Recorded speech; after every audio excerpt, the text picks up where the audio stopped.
દાહોદ જિલ્લામાં શરૂ કરાયેલા એચપીવી રસીકરણ અભિયાનને સફળ બનાવવા માટે જિલ્લા પંચાયત પ્રમુખ દ્વારા અપીલ કરાઈ. તારીખ 14/2026 શનિવારના રોજ બપોરે 1 કલાક સુધીમાં આપેલ માહિતી અનુસાર દાહોદ જિલ્લામાં 14 અને 15 વર્ષની યુવતીઓ માટે એચપીવી રસીકરણ અભિયાનને લઈને જાગૃતિ વધારવા માટે જિલ્લા પંચાયત પ્રમુખ કરણસિંહ ડામોર દ્વારા અપીલ કરવામાં આવી છે. યુવતીઓ ગંભીર બીમારીથી સુરક્ષિત રહે તે માટે આ રસી ખૂબ ઉપયોગી હોવાનું જણાવ્યું હતું.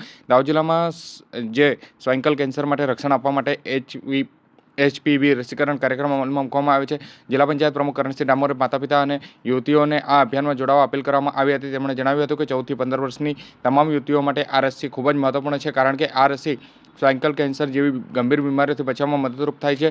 જિલ્લા આરોગ્ય તંત્ર દ્વારા આપવામાં આવેલી માહિતી મુજબ જિલ્લાના તમામ સરકારી હોસ્પિટલમાં આ રસી નિઃશુલ્ક આપવામાં આવી રહી છે. આરોગ્ય વિભાગ દ્વારા માતાપિતાને વિનંતી કરવામાં આવી છે પોતાની દીકરીઓને સમયસર રસી આપવામાં આવે અને અભિયાનને સફળ બનાવે.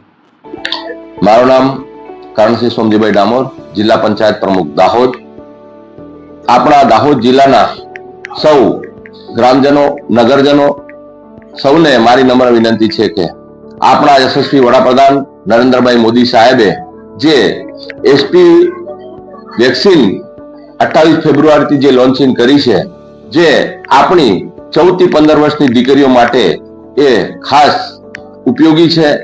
બહુ બજારમાં એની કિંમત 4 થી 5 હજાર છે, જ્યારે આ વેક્સિન આપણા યશસ્વી વડાપ્રધાન શ્રી નરેન્દ્રભાઈ મોદી સાહેબે ફ્રીમાં દરેક સરકારી દવાખાનામાં આ વેક્સિન ઉપલબ્ધ છે. બાજુના સૌ આડોશી પાડોશી જે કંઈ હોય એને જાણ કરી અને એસપીવી ને એ વેક્સિન આપણી સૌ દીકરીઓને મુકાવે એવી મારી અપીલ છે.